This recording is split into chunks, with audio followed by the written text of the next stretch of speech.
Well, advocates are renewing calls for stricter regulations inside assisted living facilities. This comes after we told you about abuse inside the Landings of Genesee Valley in Flint Township.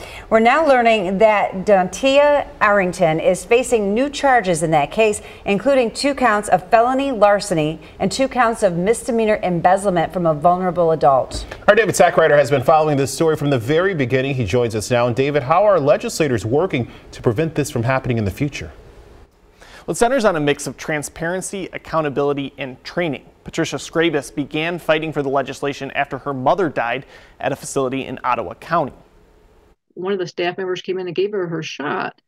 And I asked when they were going to be bringing her dinner. And she said, "Oh, we don't eat dinner for another hour here yet." And I said, she cannot have her shot this fast. But my mom's glucose levels began to crash immediately. Her head nodded down, her face turned red, her eyes were all glassed over. And the staff member didn't know what to do. House Bill 4841, dubbed Teresa's Law, aims to address the concerns Scrabis saw inside the facility. It proposes stricter staffing requirements as it pertains to who can administer medicine, as well as stronger disclosure rules. Facilities will tell you that they are trained in medication administration. At least they did in our mother's case, and our mom was diabetic. But what we didn't realize at the time was that the staff was unlicensed. Some assisted living facilities feel the legislation goes too far. In a memo to the Committee on Families, Children, and Seniors, the Healthcare Association of Michigan called many of the changes redundant. They say it will, quote, unnecessarily further exacerbate the workforce shortages and competition for nurses across settings, end quote.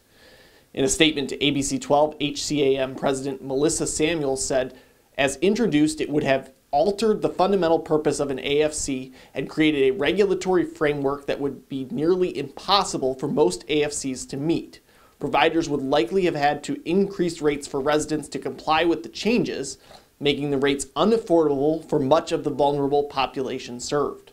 And I know cost is a concern for a lot of people, but the extra training that we're asking for is minimal compared to the cost of hospitalizations. Samuel says the bill's sponsor, Representative Stephanie Young, has created a work group to mitigate some of their concerns. She adds that there have been several productive meetings of the group to this point.